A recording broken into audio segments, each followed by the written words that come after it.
Hey guys, it's Dan again with Car Chase Heroes for another episode of Under the Hood. And today we are going to be following one of our event mechanics on site at Three Sisters this weekend to show you what they go through to keep the event running and keep the cars going all weekend long. But we have to go back a few days to start this. It's the day before the event. Everything is currently getting packed, and part of the prep is our mechanics have to get their trailer ready full of spare parts to make sure that they can run the event efficiently and make sure that any car that we bring with us has any spares that it might need to continue running. So packing today, we've got James and Aaron. James, what do we need to get things ready?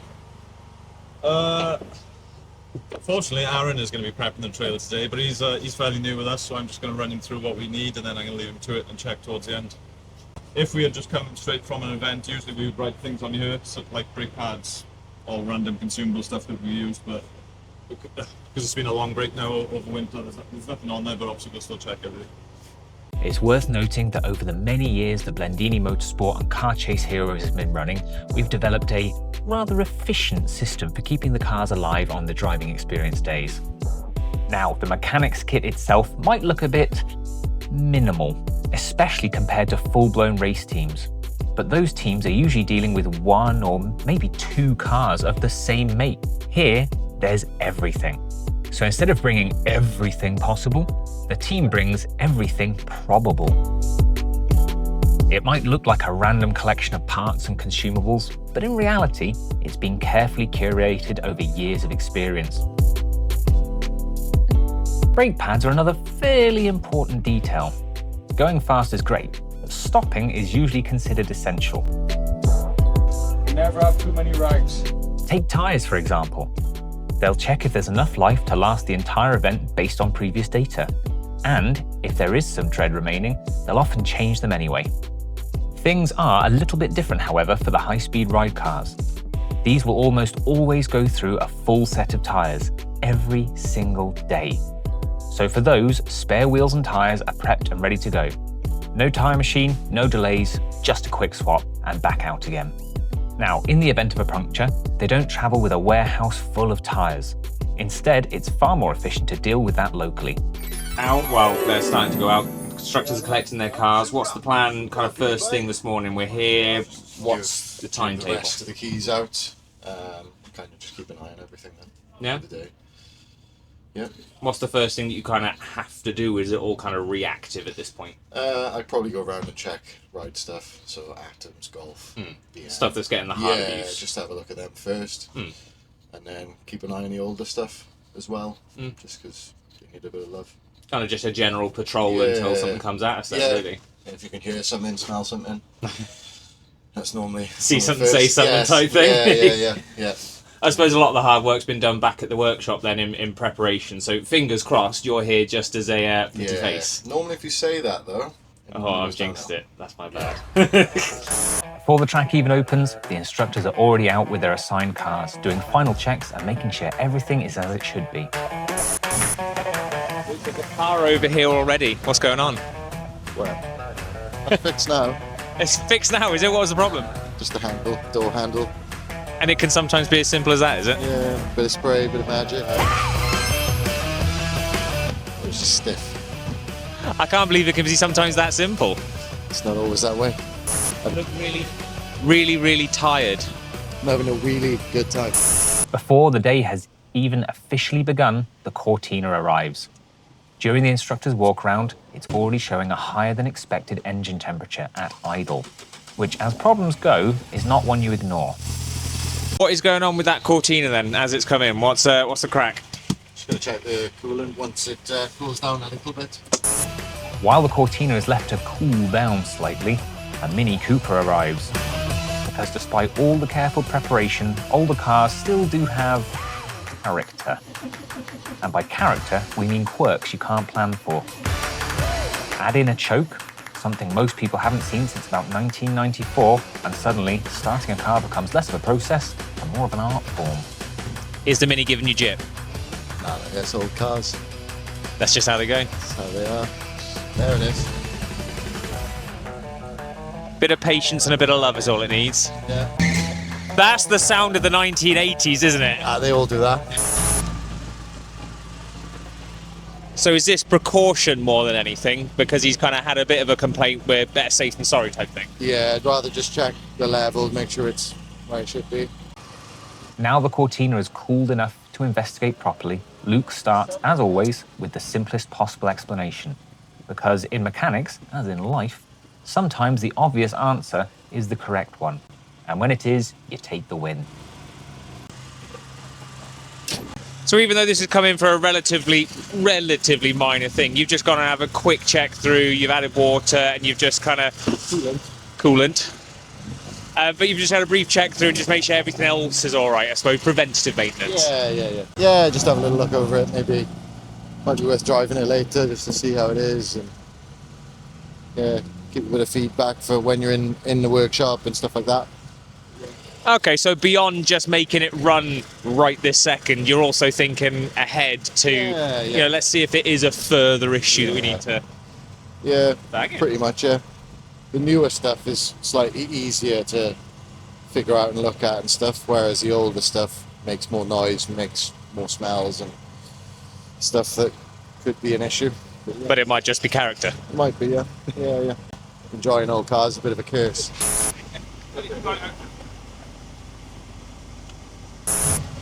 Okay, we'll leave it running then. Leave it running, yeah? Okay. Leave it running. Yeah. Let me know how it is and keep an eye for me.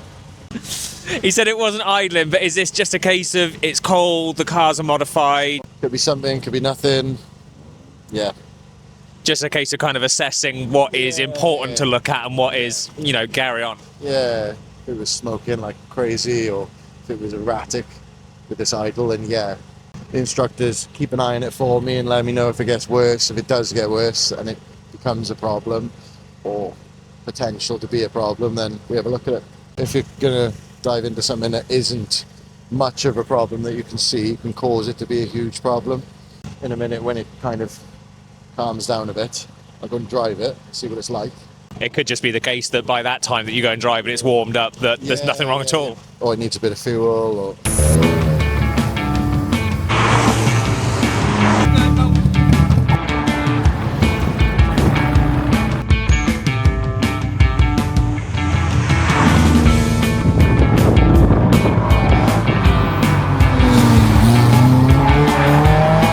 What time do you tend to do your kind of first checks, like oils and waters and just a general midday thing? Or Yeah, ride cars to midday-ish, and then the rest of the cars will be drive through the end of the night. Just having my checks done. Your checks done?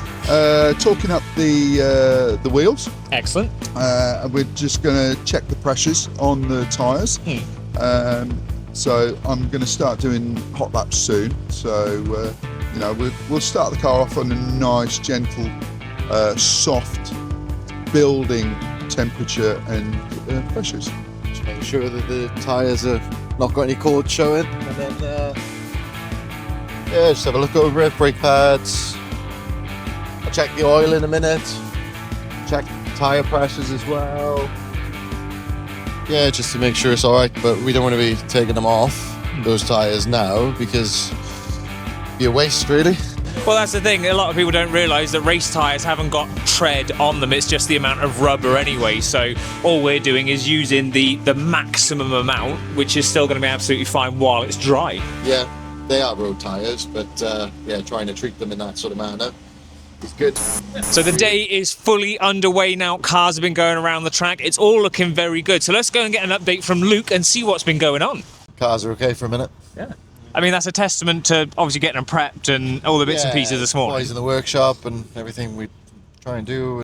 I mean, we've had the Cortina over here, we've had the Mini over here, but all very topical stuff, wasn't it? Forward Subaru, just caution more than issue. Fancy seeing you here. What are you doing here? Kind of had to bring a spare car up, so...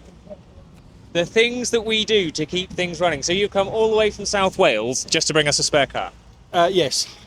And now I'll figure out how to get back to South Wales. Ah, fun.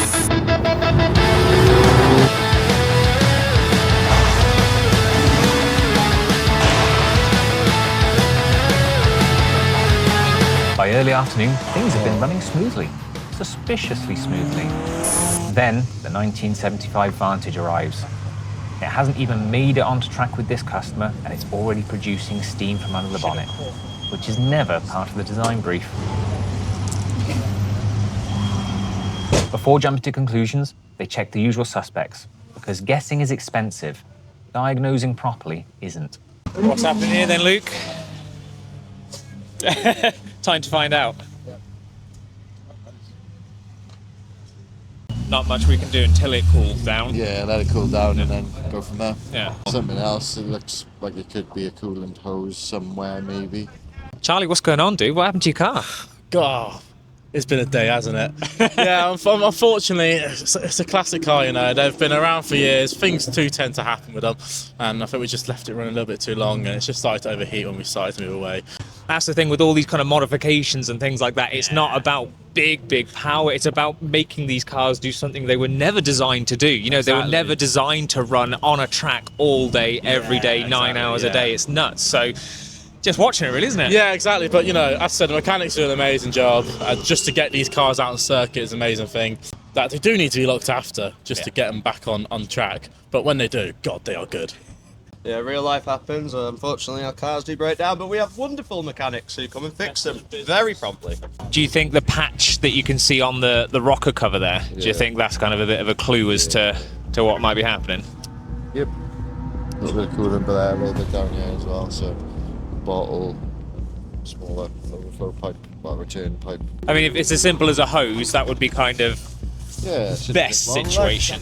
Shouldn't take too long, but yeah, you can't really see anything at the moment. Luke heads over to assess the situation, joined by JV, because when something looks expensive, it's always nice to have a second opinion. Come in, please. Start it up. These wonderful human beings have brought it back to life! You might be that cap, mate. Once the car is cooled, they top up the coolant and begin fault finding. It doesn't take long to discover that one of the radiator fans isn't working. What did you say you think it might be the cap? Maybe. One fan working. One fan.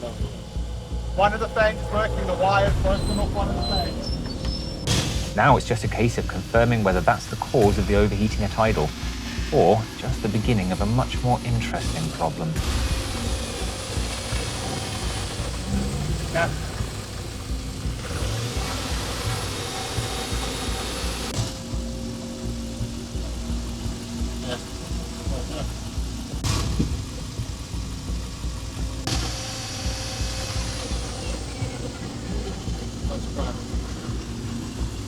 Another box.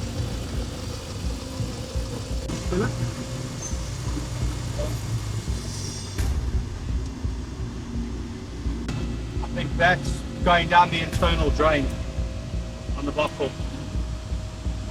What's the initial thought then? Well, one could be that the one fan is not running, but that's, or it could be the thermostat, because it's not very hot on the actual, the radiator is actually not hot. Kill it, fix the fan and go from there. I'll let the fan switch on at 60 degrees.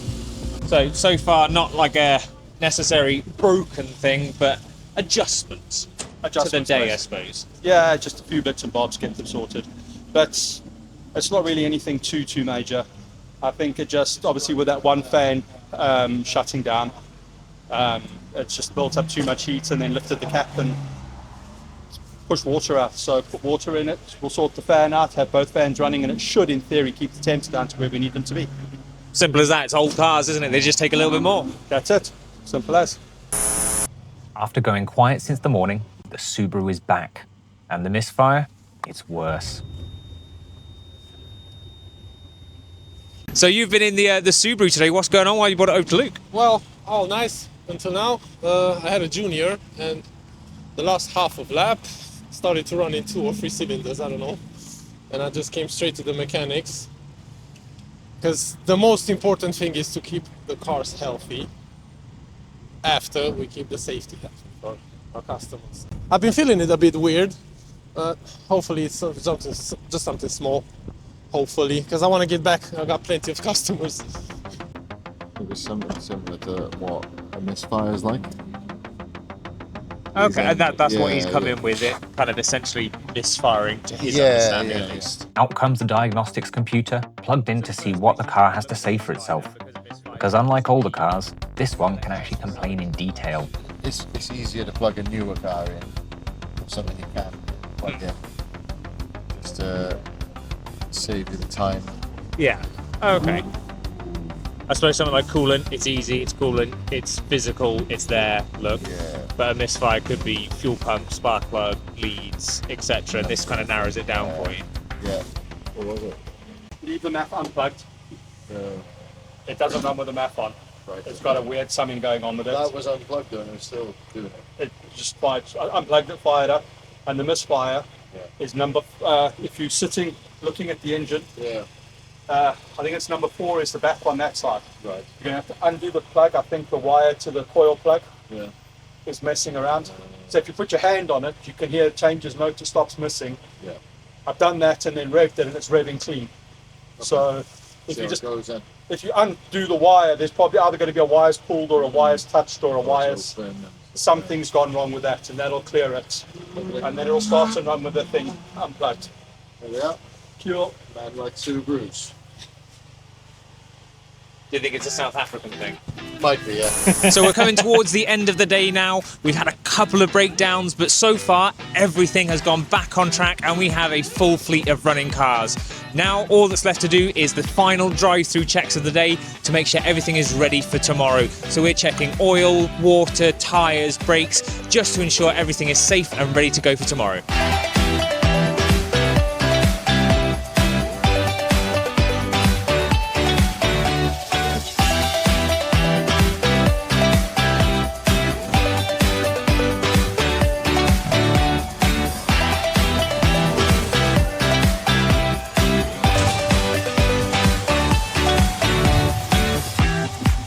As the day winds down and the final drive-through checks are completed, each car is given a clean bill of health, assuming, of course, they've earned it.